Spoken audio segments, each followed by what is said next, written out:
എല്ലാ സുഹൃത്തുക്കൾക്കും എൻ്റെ നമസ്കാരം. നമ്മളെല്ലാവരും പേഴ്സണാലിറ്റി ഡിസോർഡറിനെ കുറിച്ച് കേട്ടിരിക്കാം. പേഴ്സണാലിറ്റി ഡിസോർഡർ എന്ന് പറയുന്നത് സാധാരണഗതിയിൽ ഒരു മനുഷ്യന് പേഴ്സണാലിറ്റിയിൽ ഉണ്ടാകുന്ന ചില ബുദ്ധിമുട്ടുകളാണ്. അദ്ദേഹത്തിൻ്റെ പേഴ്സണൽ ബിഹേവിയറിൽ ഉണ്ടാകുന്ന ഒരു മാനസിക ബുദ്ധിമുട്ടാണ് ഈ പേഴ്സണാലിറ്റി ഡിസോർഡർ എന്ന് പറയുന്നത്. ഈ ചാനൽ സബ്സ്ക്രൈബ് ചെയ്യുവാൻ മറക്കരുത്, ബെൽ ബട്ടൺ അമർത്തുവാനും മറക്കരുത്. നിങ്ങൾക്ക് എന്തെങ്കിലും സംശയമുണ്ടെങ്കിൽ കമൻറ്റ് ബോക്സിൽ എഴുതി ചോദിക്കാം. ഈ വീഡിയോ കണ്ടുകൊണ്ടിരിക്കുമ്പോൾ ദയവ് ചെയ്ത് കമന്റ് സെക്ഷൻ വായിക്കരുത്, നിങ്ങൾക്ക് കൂടുതൽ കൺഫ്യൂഷൻ ഉണ്ടാവുകയുള്ളൂ. എല്ലാ ഞായറാഴ്ചയും രാത്രി 9:30 മണിക്ക് നിങ്ങളുടെ മാനസികാരോഗ്യ വിഷയങ്ങളിൽ യൂട്യൂബ് ലൈവിൽ ഞാൻ നിങ്ങളുടെ സംശയങ്ങൾക്ക് മറുപടി പറയുന്നതാണ്. എല്ലാവരും പങ്കെടുക്കുക. അങ്ങനെയുള്ള ക്ലസ്റ്റേഴ്സ് ഉണ്ട്, 3 ക്ലസ്റ്റേഴ്സായി തിരിച്ചിരിക്കുന്നു. അങ്ങനെ ഓരോന്നിനും ഓരോ ക്ലസ്റ്ററിലും 3 പേഴ്സണാലിറ്റി ഡിസോർഡർ വെച്ചുണ്ട്. അങ്ങനെ മൊത്തം 9 പേഴ്സണാലിറ്റി ഡിസോർഡർ ഉണ്ട്. അതിലൊന്നാണ് നമ്മൾ ഇന്ന് സംസാരിക്കാൻ പോകുന്ന ഡിപ്പെൻഡന്റ് പേഴ്സണാലിറ്റി ഡിസോർഡർ.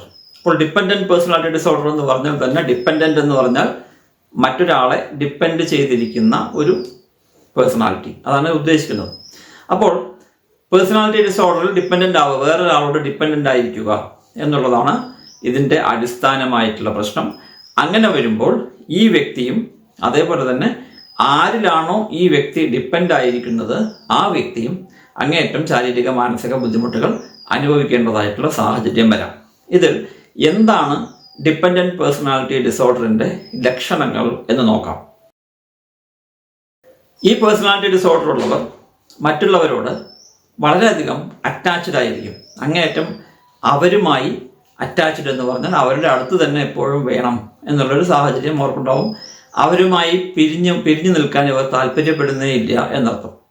അതേ ഡിപ്പെൻഡൻസ് തന്നെ വളരെ കൂടുതലായി കാണപ്പെടുന്നു. മറ്റുള്ളവർക്ക് അത് അസഹനീയമായി തോന്നും. ആരാണോ ഈ ഡിപ്പെൻഡൻസി അനുഭവിക്കുന്നത്, ആരോടാണോ ഇവർ ഡിപ്പെൻഡൻസി കാണിക്കുന്നത്, ആ ആൾക്ക് ഇത് വളരെയധികം അസഹനീയമായി തോന്നാം. എപ്പോഴും അടുത്ത് തന്നെ ഇരിക്കണം, തൊട്ടിരിക്കണം, കൂടെ ഇരിക്കണം, തൊട്ട് തന്നെ ഇരിക്കണം എന്നുള്ള നിർബന്ധം ഈ ഡിപ്പെൻഡന്റ് പേഴ്സണാലിറ്റി ഡിസോർഡർ ഉള്ളവർ എപ്പോഴും കാണിക്കാറുണ്ട്. ആരോടാണോ ഇവർക്ക് ഡിപ്പെൻഡന്റ് എന്ന് പറഞ്ഞ പ്രശ്നമുള്ളത്, അവരിൽ നിന്നും അകന്നു മാറാൻ ഇവർക്ക് വളരെയധികം ടെൻഷൻ അനുഭവപ്പെടുന്നു.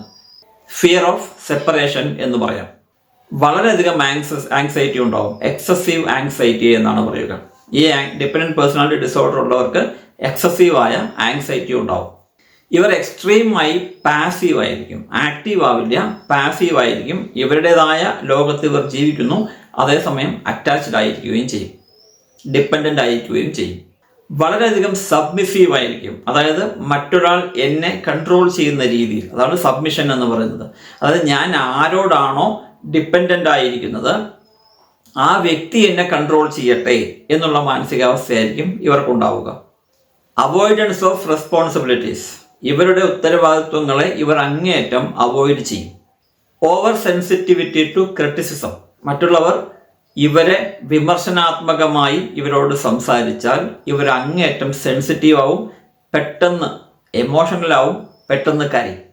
ഇവരെപ്പോഴും പെസിമിസ്റ്റ് ആയിരിക്കും, ശുഭാപ്തി വിശ്വാസം ഇല്ലാത്തവരായിരിക്കും ഈ ഡിപ്പെൻഡന്റ് പേഴ്സണാലിറ്റി ഡിസോർഡർ ഉള്ളവർ.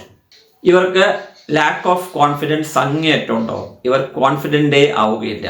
ഇതെല്ലാമാണ് സാധാരണഗതിയിൽ ഡിപ്പെൻഡന്റ് പേഴ്സണാലിറ്റി ഡിസോർഡറിൽ കാണപ്പെടാറുള്ള. പൊതുവെ കാണുന്നത് ആങ്ഷ്യസ് ആയ, അങ്ങേയറ്റം വേറൊരാളോട് ഡിപ്പെൻഡൻ്റ് ആയിരിക്കുന്ന, അവരെ സെപ്പറേറ്റ് ചെയ്യുന്നതിനെ കുറിച്ച് ചിന്തിക്കാൻ പോലും പറ്റാതിരിക്കുന്ന, അവരെ തൊട്ടും തലോടിയും അവർ എപ്പോഴും അടുത്ത് വേണം, അവരില്ലെങ്കിൽ ഞാൻ ഇല്ലാതാവും, അവരെൻ്റെ അടുത്തില്ലെങ്കിൽ ഞാൻ ആകെ പരീക്ഷണനാവും, ആങ്ഷ്യസ് ആവും, സ്ട്രെസ്ഡ് ആവും എന്ന് അനുഭവിക്കുന്ന ആളുകൾക്ക് ഒരു പരിധിവരെ ഡിപ്പെൻഡന്റ് പേഴ്സണാലിറ്റി ഡിസോർഡർ ഉണ്ട് എന്ന് മനസ്സിലാക്കാം. ഇതിൻ്റെ ചികിത്സ എപ്പോഴും ഒരു പരിധിവരെ ആങ്സൈറ്റി യോഗ മരുന്ന് ഉപയോഗിക്കാം. പക്ഷേ തെറാപ്പിയാണ് ഇതിന് ഏറ്റവും നല്ല മരുന്ന്. ഇവർക്ക് ഗ്രൂപ്പ് തെറാപ്പി കൊടുക്കാം, CBT കൊടുക്കാം, REBT rational emotive behavioural therapy കൊടുക്കാം. ഇതെല്ലാം ഉപയോഗിച്ച് പതിയെ ഇവരുടെ ഡിപ്പെൻഡന്റ് പേഴ്സണാലിറ്റി ഡിസോർഡറിനെ മാറ്റിയെടുക്കാവുന്നതേ ഉള്ളൂ. ഒരല്പം സമയമെടുക്കും, കാരണം പേഴ്സണാലിറ്റി ഡിസോർഡർ അത്ര പെട്ടെന്ന് ചികിത്സിച്ച് മാറ്റാൻ കഴിയുന്ന ഒന്നല്ല. എന്തായാലും ഇതാണ് ഞാൻ ഈ പറഞ്ഞ ലക്ഷണങ്ങളുള്ളവർക്ക് ഡിപ്പെൻഡന്റ് പേഴ്സണാലിറ്റി ഡിസോർഡർ ഉണ്ട് എന്ന് മനസ്സിലാക്കാവുന്നതേ ഉള്ളൂ. ഈ വീഡിയോ കണ്ടതിൽ എല്ലാവർക്കും നന്ദി. ഈ ചാനൽ സബ്സ്ക്രൈബ് ചെയ്യുവാൻ മറക്കരുത്, ബെൽ ബട്ടൺ അമർത്തുവാനും മറക്കരുത്. നിങ്ങൾക്ക് എന്തെങ്കിലും സംശയമുണ്ടെങ്കിൽ കമൻറ്റ് ബോക്സിൽ എഴുതി ചോദിക്കാം. ഈ വീഡിയോ കണ്ടുകൊണ്ടിരിക്കുമ്പോൾ ദയവ് ചെയ്ത് കമൻറ്റ് സെക്ഷൻ വായിക്കരുത്.